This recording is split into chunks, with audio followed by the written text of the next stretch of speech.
We're back. Mondy. Oh, okay. Darth Mondius. Nigga look hella black. I can't wait to watch this back on YouTube. Oh my god. I can Yeah. see it. What the fuck is going Oh, on? can you? Okay, yeah. This is You a hat look bill, I guess. crazy. Nigga, like, okay, There there we you go. are. There you go. Hey, we didn't know who the fuck you was for a second. Nigga was like, this is one of them interviews where like they trying to remain anonymous. They talking in crazy voices. I was trying to do the Smile 2 promo, but it just failed miserably. But anyway. Okay, got Yeah. it. Well, here we are. News, reviews, updates, tidbits, factoids. We're back again. There we are. Let's do it. I guess there's a lot of things to talk about. So let's go. It's enough things. All right, it's enough. Let's talk about some anime video games. My Hero Academia. The final season has been announced. It will cover the remainder of the manga that comes out next year. Pretty sad for both of us. We're both My Hero fans. What are your thoughts?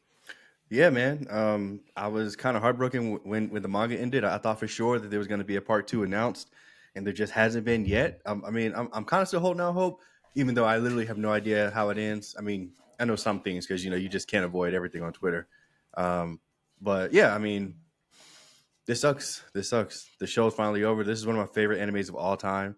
Wow. Is it one of the greatest? I don't know about that, but it's one of my favorite. I absolutely love this shit. So yeah, I'll be sad when it's gone for sure.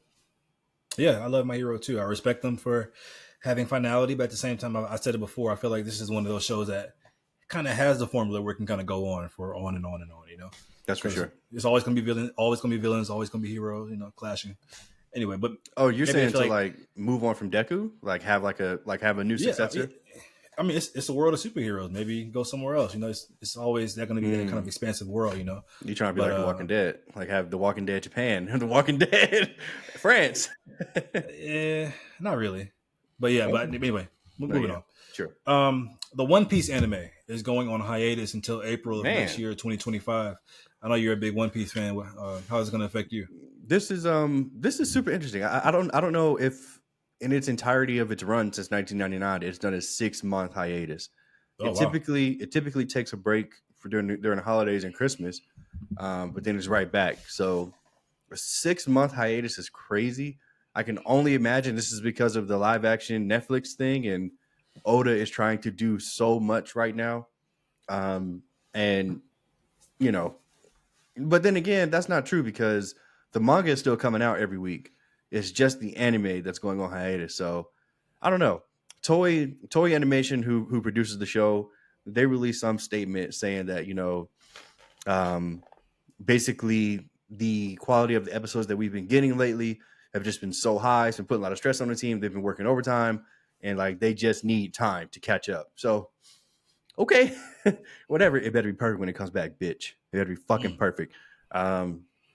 So yeah, I mean, it sucks that I won't get my fix in, but for all you niggas that ever needed a reason to start One Piece, you have a 6-month break to do so, to catch up.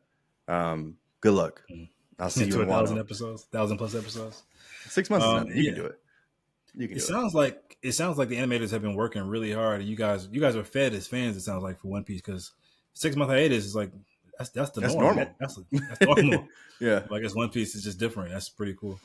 Yeah, man. A Call of Duty and a Halo collab was also reportedly planned for earlier this year, but ended up getting canceled. That sounds kind of nuts. Yeah. Could you have seen it, and what are your thoughts on that? Not really, to be honest. These studios have been battling since the early 2000s, so I don't really see a need for a collab. I don't know. Maybe it wouldn't have been on like the video game level, and it would have been strictly on some like just merchandise type stuff. But I don't know. Yeah, this is something that I would want, honestly, as a Halo and a Call of Duty fan. So, yeah, keep battling, bitch. Let's talk some reviews. I finished 2 shows and 3 movies. Did you complete any shows, and did you complete any movies as well? No movies, but I did watch Starting 5. So I did as well. Didn't you watch Fight Night? Didn't you watch Fight Night though? Oh, is that over? I watched the first 3 episodes, and I didn't. Oh, okay. I haven't picked it back up. But okay, well, I won't give any spoilers. Well, we can do Fight Night first. I'll do Fight Night first, and then we can get in the Starting 5 documentary. So, Fight Night, the $1 Million Heist, is a show on Peacock. I do want to shout out Peacock, man. They've been doing their thing lately, man. When it comes to these shows, I kind of took Peacock as like a joke when they first arrived on the scene, but with Bel Air season 3 came out this year, pretty good. And now Fight Night, they have 2 quality shows in my opinion on their on their streaming platform. This stars Kevin Hart, crazy cast here.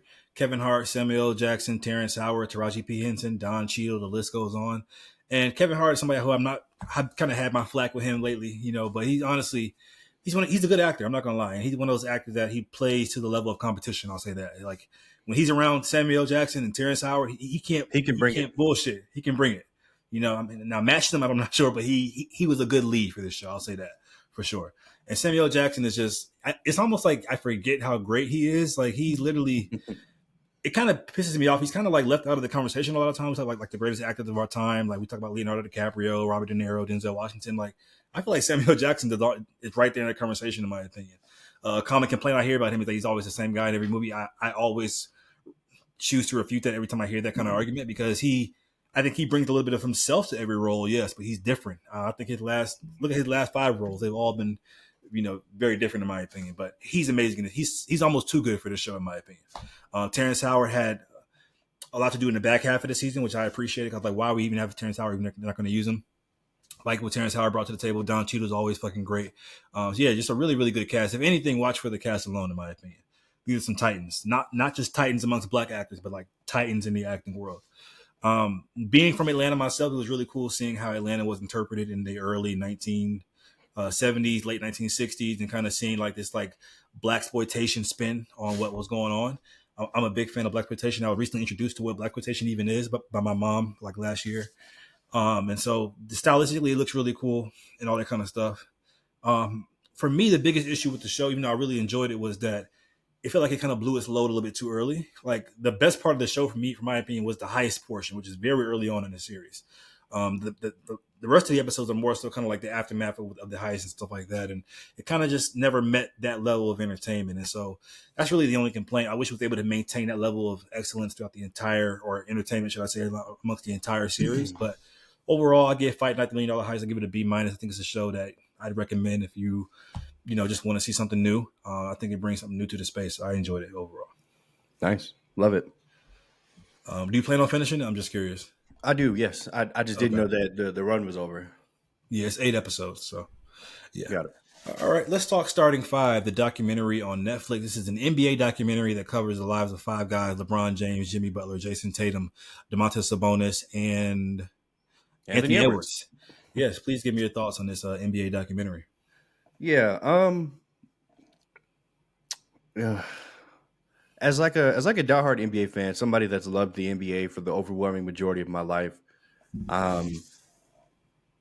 this was low-key boring for me at times, just because like I'm so exposed to so much of this stuff already, that like in terms of like new content or content that like I just didn't know, there was really nothing here for me personally about that. And obviously, the sell of these kind of these kind of shows, like the quarterbacks and the receivers, is the actual people, right? Like it's in this it's Tatum, it's LeBron, it's Sabonis, it's Ant, it's Jimmy Butler. Unfortunately, man, I found 2 of them absolutely boring. Like I didn't care about Tatum or Jimmy Butler at all. That's just my opinion. Sabonis was fine, but he was kind of just there. And then obviously being a Laker fan, like it made me care about LeBron more, but like I still didn't really care because they just didn't give me anything new with LeBron. Like you're going to see as much as he wants you to see, point blank, period. And I've already seen all the shit that they cover with LeBron. So like people were like, oh, he actually didn't like the minutes restriction. Duh, nigga, get Lakers Twitter, bitch. Duh. Like yeah, like oh my god, like he was actually there for Bronny, and like he actually did care, like he actually was crying, nigga, that's his son, duh, like what? So that kind of stuff, I'm not gonna lie, like it took me like 10 days to, well, I don't know if it's even been out for 10 days, but it took me a while to finish this. Like I was just like, man, like I just don't care about any of this. The best part of this was Anthony Edwards, though, hands down. Like this, I mean, we've talked multiple times about how entertaining he is, about how real he is, about how Atlanta he is. And it's just so refreshing to see, you know, to see him just either talking shit or just cutting up with his people or his barber, his homies, his brothers. Like it's just great television to see, because so many guys, especially guys that are at the top, coming with these robotic ass answers, these robotic ass personalities, these Tatum. rehearsed ass speeches, and it's just so fucking boring and lame. And then you get somebody like Anthony Edwards, where he's like, he was real, like about the Kyrie thing. Like he was like, yeah, like I shouldn't have said that. Like I was tired as fuck. Like I shouldn't have said that. Kyrie cooked me. Like fuck Yeah. Kyrie. Like I fucking respect him for saying that. Like thank you. Like be real, nigga, because Kyrie was on your ass that entire Western Conference Finals, and you opened your mouth because you won a game 7, and you was like, yeah, I got Kyrie, I want him, and he was like, oh, word, okay. So I love it, man. But honestly, the overall majority of this thing was just boring for me, low key. But I think that's just because like I'm such a diehard, like I'm so plugged into the NBA that like this really just wasn't for me. I think this is more for casuals or people that are just kind of, that watch the NBA in February after All-Star break, whatever. Because, it really wasn't much different than what receivers or quarterback gave. But because I literally have no idea what's going on in that league, that was so fascinating to me. But whereas this, it was just like, man, like I'm I'm too deep in, bro. Like none of this shocks me or surprises me. Like there's nothing new for me. I mean, Anthony Edwards could sustain me for some portions of it, but for the overwhelming majority, I was either on my phone or I was ready to turn it off and watch something else. So I gave this a C. It's completely average to me. As far as like the production and who they were able to get, great, like cool. But I don't know if they release a season 2 of this, I'm not sure that I'm gonna like check for this. Honestly, that's just my opinion. But No, what'd you think about it? that's fair. Interesting. So first of all, I just want to give you, I think I enjoyed it more than you, but I just want to give you my rundown on, I guess, the 5 people just real quick. First one being Jimmy Butler. I think I enjoyed all the storylines except for one person. I'll mention him later. Jimmy Butler is somebody who I think is very eccentric, and I thought he brought a lot of his weirdness, his exits. What's the word? I thought Eccentricity. I thought he was like trying to be cool and trying to be interesting, in my opinion. But I mean, but he's been known to kind of be that kind of outgoing, out there kind of guy. So it didn't feel too forced for me. That's just my opinion. Sabonis is somebody I say out of the 5 that I gained the most information on. Just I knew the least about him off the court. And he's just genuinely, you can tell, just a very good guy. yep. He's always smiling. Like Sabonis is somebody that I'm now like more of a fan of after watching the documentary, just because I like him as a person. So I really enjoy seeing Sabonis. Ant-Man, like you said, he's just Atlanta YN, and YN, bro. he's a YN through and through. And so, like you said, he's so refreshing to the league, man. Just to see that kind of authenticity. I really enjoy seeing Ant as well. LeBron, of course, is the legacy guy, the icon guy. He controls the narrative. It's even though, like you said, I know most of this stuff already about LeBron. It's still cool to see him. And lastly, I dare you guys to go outside of your front porch, back porch, go outside your backyard, whatever, find a rock. And that rock is going to have the exact same personality as Jason Tatum, if not more. Because Jason Tatum, I've been saying this for years, is the most dull player in terms of his personality in the entire league. Anytime it was on him, and in that back half, it really stayed on him because he won the championship, of course. Kudos to him. But he's just so boring to me. I've always said this. I can find a tweet from 5 years ago talking about how boring this guy was. Anyway, now I agree with what you said completely. If you watch the NBA, if you follow it, if you watch the games, a lot of the in-game footage that they showed was just like a rehash of like stuff that we've already seen. And so to me, the most interesting parts of the documentary were, like you said, all the off-screen or all the at-home family kind of dynamics, all that kind of stuff. But they really leaned heavy into that on-court footage towards the back half of the season. I'm like, bro, NBA fans or people who watch the NBA, we've seen this shit already, Mm-hmm. So I think it could be, like you said, really appealing to somebody who maybe hasn't seen or doesn't keep up with the NBA like that a lot. Yeah. Because, I guess that stuff can be kind of cool to you. It did have 2 touching moments, in my opinion, as well. I wanted to bring those up. Yeah, go ahead. Yeah, well, I don't know for you, but the 2 for me was when Bronny, the whole Bronny situation and how they kind of handled that internally. And then the whole thing with Jimmy Butler's dad, I thought was just very touching. Kind of made me think about my own relationship with my father as well. And just those 2 things really hit me hard. I'm not hard, but they hit me. So how about you? Were those the two same things? One was Jimmy Butler's dad thing. Even though I didn't think that Jimmy Butler as a whole was interesting at all, his entire thing with his dad did touch me. I mean, I can't lie. the other thing where I was low key like about to like cry, like when like the season was over for the Lakers and they were talking about all the stuff LeBron has done. I was just like, Jesus Christ, like I mean, they even said it in the documentary, you know, in the doc, like we're gonna miss this guy. Like came in the league in fucking 2003. He's never missed an All-Star game except once his rookie year.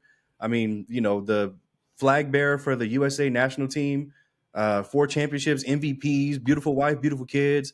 I mean, it's just like, bro, like we gotta at some point we gotta stop calling it dick riding. And like we just need to give this dude his flowers. Like LeBron is fucking great. Like he's great, and you know.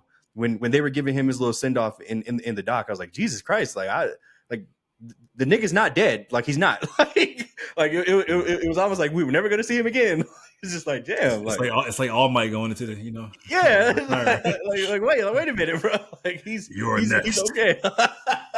Nigga point at Anthony Edwards. Yeah. So yeah, those are 2 moments that I definitely wanted to mention that like I was just like, wow, okay, you know, but yeah. Unlike you though, I do want a season 2. I want to follow 5 new players that maybe we don't get to see a lot of. I actually have my 5 written down. I would love to know 5 of yours as well. I would love to see Jokic and Luka just because these 2 Caucasian men are dominating the league, and we don't get to see a lot of them. Wow, you know, like off the court, they're kind of to themselves. So I think you think Nikola Jokic is going to agree to this, bitch? You got another thing coming? He's not. He's not. I know. He's not, nigga. It's my dream. Okay, I'm just saying. Okay. Number 3 to kind of fill that YN that young nigga void.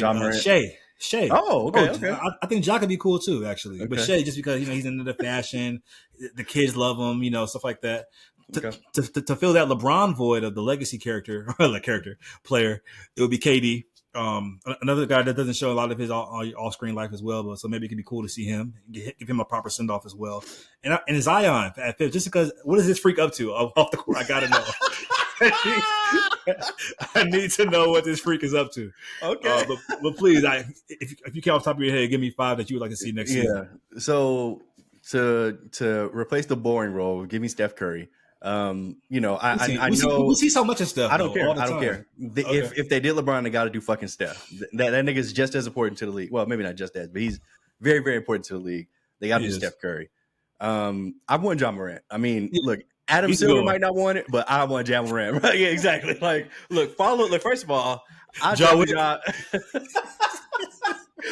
Wick, bitch. I drafted John 2nd overall in my fantasy league. So please follow this nigga around 24/7. Put the camera on him. Make sure he ain't doing nothing but playing basketball. God damn. Who else would I want? You got 3 more. I think low key I would want Trey just because he's from Atlanta. I mean he's not from Atlanta, but just because he plays in Atlanta. And I want to see him get traded. Well, he's not Tatum level boring. All of these niggas are boring, bro. John Morant is not boring. John Morant is not boring. All right. Zion, sure. Yeah. Let's get that freak in here. Let's just get him in. What are you eating and who are you fucking? 2 biggest questions, bitch. And as a 5th guy, 5th guy. I mean, Joker just would never do it. So it's your fantasy though. Well, fantasy sounds crazy. Nigga, what? All right, give me Luka. Yeah, give me Luka or Kyrie. Okay. Oh, actually Kyrie. I want to see what kind of nut shit Kyrie's up to. Nigga just at home floating. Like fucking Goku or some shit. Oh, okay. Shit. My glasses are getting foggy. Oh man. Don't say that again. All right, let's do 3 movies, guys. First one is for My Hero Academia. You're Next. This is the new My Hero film. For those who are curious, it does take place between season 6 and the current season 7. A lot of these movies, as we know, are filler. There are a couple things that you kind of come to expect with these kind of movies. Number one is that, of course, the animation is going to be a step up noticeably. Really great animation here. Towards the back half of the movie, they really give a lot. They lean into like 3D animation, which is really, really cool. I feel like this movie is for fans only. Like, don't be no fucking casual walking into this movie. It's not like Suzume or not like fucking Your Name where you can just walk into it and be like, oh, this is a standalone film. You're going to be so lost if you have no idea what's going on. Like, at least watch up to season 6, I'd say. And there were some interesting new quirks that were introduced as I expected as well. Now, the new villain, his name is Dark Might. He's like an alter ego of All Might, so to speak. And I thought the idea of the crime family that he's attached to is really, really cool. It's kind of a new kind of element into the My Hero verse, so to speak. It kind of gave me like Hellfire vibes from the X-Men, the Hellfire Club, a family of these organized crime syndicate. That part was kind of cool. I have to admit. Overall, it's also very pretty inconsequential to the overall grand scheme of things, which I expected. It's one of those movies that come out, it's just like a filler kind of movie, But I think it is a fun enough side quest for fans of the show. You don't have to watch it; it's not going to affect anything in season 7. But if you just want to be in that world again and see Deku and Todoroki and everybody, yeah, why not go to the movies and watch it? Now, there's one thing that is kind of bothering me is that, of course, we all know that the big three in My Hero is Deku, Todoroki, and Bakugo. Now, I think it should be a big four. I'm going to say who the fourth one should be. They briefly teased the big four, with that being Tokoyami as well. I think he's just as powerful when it's nighttime, and he's just as cool. I think he brings a very interesting dynamic to that group. Now, that they teased the four of them teaming up at the very end of the movie. However, Tokoyami had to go and do his own thing, and then it was the big three, which everybody, I guess, wanted to see. But Tokoyami deserves to be in that conversation with the big three of My Hero Class A, in my opinion. But yeah, whoever is drawing Uraraka, keep it up. You're doing an amazing job. And I'll leave it at that. And it's so funny. I had one of those guys in my theater that he might have been autistic, to be honest, but he just brought a lot of life to the theater. He's like super like yelling out everything like Delta, like Chicago smash. Like he was like, what? No. Listen, Julien. Typically, I would hate somebody like that in my theater. I hate that kind of shit. But in this kind of movie, it fit the environment. It fit the vibe of the crowd I was with. It was so funny because like Endeavor used prominence blast in this movie. He's like, Endeavor can't keep using it. He's gonna burn up if he keeps using prominence blast. I was dying laughing. I loved it. So overall, like I said, I gave it a B minus, maybe C plus, but it's a fun little side quest if you're an MHA fan. So that's my thoughts on it. Shocking. Next review is for a new movie now streaming on Netflix called It's What's Inside. This is a movie I had no idea what even came out. Didn't see a trailer for it or anything, but I heard a lot of buzz about it online, so I've decided to finally check it out. It's very apparent to me that the writer of this movie, his name is Craig Jarden. He's kind of very into, you can tell, like psychology and sociology amongst like friend groups and stuff like that. And it deals with like relationships, sex, just the overall like millennial experience. It's a group of friends in a house. I'm not going to spoil too much, but it goes to the next level in my opinion, because there's a lot of like sci-fi elements in it, which I'm not going to spoil what the sci-fi elements are. But that really kind of spices things up in my opinion. And it makes for an interesting movie. It's one of those Netflix originals that's not really, well, that is very original, should I say. It's not like a Chat GPT Netflix original, which I hate. It's a very original film. I would love to pick his brain. It's going to sound really nerdy about like the color scheme he chose here, because everything is like either reds, greens, or blues, lighting and backdrops. I'm sure it's for a reason, knowing that he's in like psychology and that kind of stuff. So overall, man, I think it's a fun movie you can watch with like a group of friends, because it deals with like a group of friends itself. And I'm not going to spoil anything, but it goes in some pretty interesting directions. I give it a B minus. It's called It's What's Inside, streaming on Netflix right now. Last review is for a movie I saw tonight, guys, called Smile 2. I'm sure you guys are familiar with the Smile movies. I'll be honest, I did not love the first one. Like most people seem to have enjoyed the first one. I just thought it was just mediocre at best. But there were a couple things that kind of drew me into wanting to watch this movie. Number one is that it stars Naomi Scott, 2017 Power Rangers Kimberly Hart, and she, of course, Princess Jasmine from the live-action Aladdin Disney movie. She's really a really great actress. I really do think so. And she brings it here as well. She delivers an amazing performance. And also just the whole idea of it like a pop star angle about this movie seemed kind of cool to me as well. So I was interested to see how it would turn out. Now, it was also a great start. It had a very great opening scene and a very cool title card. You guys know I love me a good title card. The art of the title card is a missing art in Hollywood. And so a very good title card, very good opening scene. And then, however, it kind of falls back into those smile tropes that we see in part one. It goes through the motions of this whole thing of like, okay, this demon or whatever attaches to me. I see people smiling all the time, and I can't tell what's real and what's not. And the gimmick has just got really, really old very, very quickly, just like it did in part one, in my opinion. This movie's 2 hours and 7 minutes long. It does not need to be that long at all, because you feel those minutes in that back half. Because like, how long can the gimmick keep going? Like, they don't introduce that many new things to the lore. It's the same thing. Everywhere you go, people are smiling like, ooh, like it's not scary at all. And there's so many drawn out sequences of just people smiling and just all this suspense that ends up leading to nowhere, ultimately. So if you're a fan of part one, you'll probably enjoy this one. It's definitely more of the same. If there's a Smile 3, count me out.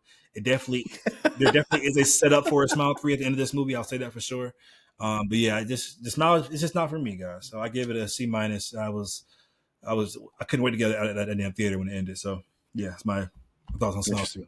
Interesting. Okay. Did you watch Smile 1? No, I didn't. Okay. I watched the previews and I was like, yeah, I'm cool. Yeah. Hey, people like it, I guess. Let's talk about what's coming out and what's out right now.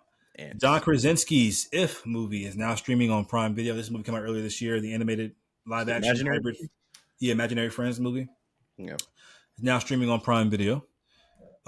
Monkey Man is also Dev Patel's Monkey Man is also now streaming on Prime Video as well. Me and Julien both saw that. We enjoyed it for what it was. Yeah, Invincible Season 3 officially premieres February 6th on Prime as well. This time around, there will be no mid-season break, so let's clap it up for that. But yeah, I'm super excited, man. I try to avoid all spoilers I can, but people who read the comics are saying it's about to really amp up. Yeah. So I'm excited. Yeah. Thank you for bringing it up. You just reminded me of something. So on Twitter, it's like impossible to like avoid things. Like, unless you watch it as soon as it comes out, and I mean as soon as it comes out, like you're fucked. Like, don't get on social media. Right. So for Agatha all along, I've been completely spoiled about a certain reveal. And for the Penguin, people they just won't shut the fuck up about it. So what I've had to resort to, so I can still enjoy my online experience, is to mute words on Twitter, which found out you can do. But it's funny because it'll only mute the exact thing that you put. So like if you put Agatha all along, it's only going to mute tweets that have that specific phrase in it, not hashtag Agatha all along, which is the same fucking thing. It's just a hashtag. So I'm thinking that I'm being smart. Like, all right, I got spoiled. I'm not going to get spoiled anymore. I can't stand it. Like I'm sorry. I wasn't up at midnight. I couldn't watch the episode. Sorry. And then the fucking hashtag Agatha all along, and I was just like, bro, you gotta be kidding me. Like you can't mute hashtags. You can, but I'm saying like I figured the phrase would encompass everything. I said don't show me anything with Agatha all along, but apparently hashtag Agatha is different, so I had to mute that too. And I added like literally like 45 words. Like I don't want to see anything about that. The Penguin. But how are you saying this stuff if you aren't like, are you like on the For You side? Listen, because if you people your followers, then you can kind of tailor who you follow so people aren't just doing spoilers, you know? Yeah, I don't ever use the follower page on Twitter anymore. I always use For You. Oh, well, that's on you then. That's on you. Yeah, I understand. Which is why I'm saying I'm muting. Yeah, that's why I'm saying I'm muting everything now. So my online experience has been a lot better. That's all. But what's the connection to Invincible 3? I guess you're going to do the same thing? Oh, yeah. Sorry. Yeah, thank you. I literally I muted the word Mark. Invincible Season 3, hashtag Invincible. What's the nigga, the one-eyed nigga name? Alan, muted. His dad, Mark's dad, muted. Like, I literally went through everything. I was like, bro, I almost muted the word, like, comic. Like, I was just like, I don't want to see anything on my timeline, but yeah. All right. A Prince Charming movie is in the works at Disney. I think this is long overdue, in my opinion. Prince Charming has always been a part of the Disney princess zeitgeist, so to speak, and I think he deserves his own movie as well. What's his side of the story? Goddammit. You have a fan cast for this? I know you love you a good fan cast. I don't know who Prince Charming is. Julie, you never heard of Prince Charming, that term before? I've heard of it. Yes, but I don't know who he is. I don't know what the character is. Couldn't tell you what he's been Cinderella's significant other, the one that finds her glass slipper. Oh, is that Prince Charming? Why would they call that nigga Prince Charming? Okay. He's a prince and he's charming. He's also Shrek 2. All my Shrek 2 fans out there, that was a take on him as well. He was the main villain, him and his mom. Anyway, okay.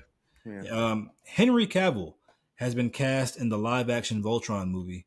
The news here isn't even Henry Cavill. The news here is a fucking live-action Voltron movie. What? I was a huge fan of Voltron growing. Did you watch Voltron? No, was not a huge fan. It's like Megazords, but bigger and better for Power Rangers. Colors, guys, I love when they all have their own little individual colors that come together and form a huge robot. It's boy shit, So yeah, I'm super excited about this. Yeah, I'll check it out. I guess maybe I'll have to see some promo. A sequel to The Wild Robot is in the works. I know you weren't the biggest fan of this movie. I enjoyed it. So yeah, let's do it. No thanks. I'm not gonna watch it. And also a new Ghostbusters film is in the works as well. Hollywood will not let Ghostbusters die. Oh my god. I feel like the one guy who like runs Hollywood just loves Ghostbusters. He just like greenlights everything that comes across his desk. He don't care if it calls in the studio fucking financial loss. He doesn't care. I mean, I still think it's just that, these movies were popular when we were kids, and the millennials are the ones that are in power now, so they want to bring Ghostbusters back. So I don't know. I wish that somebody would just let it die, though. That's what I wish. Me too. After that last one, especially, Jesus Christ. An untitled DC anime style action / comedy series is in the works at Cartoon Network. We have, as you can see, we have very limited details on what this is going to be. But super vague. Sure, I guess. All right. I mean, okay. I guess this is following the success of the Superman show they have on Adult Swim.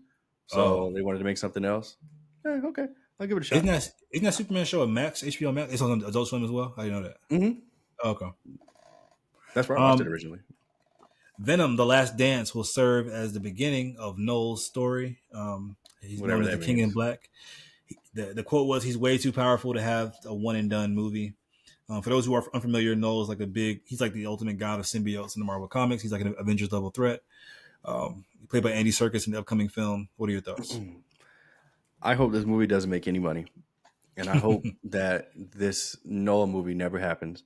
This movie goes out next week, I believe. I'm genuinely like I'm like 50-50 right now about going to see it in theaters. Like I almost want to pirate it just so it just doesn't get my money, because this movie's gonna be just as mediocre. You have AMC Pass, so I mean, your money's already given. Damn.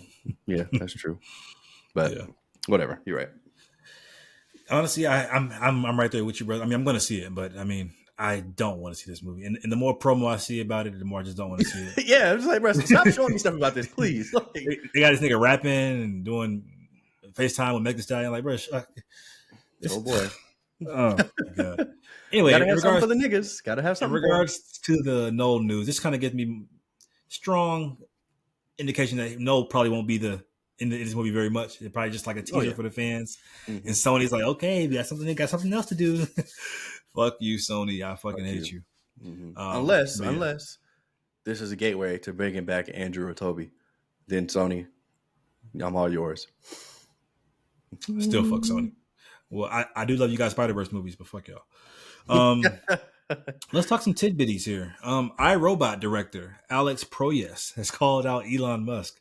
His quote is, "Can I have my designs back, please?" I mean, it's pretty similar if you look at the androids and you look at the buses that he has and you look at the cars.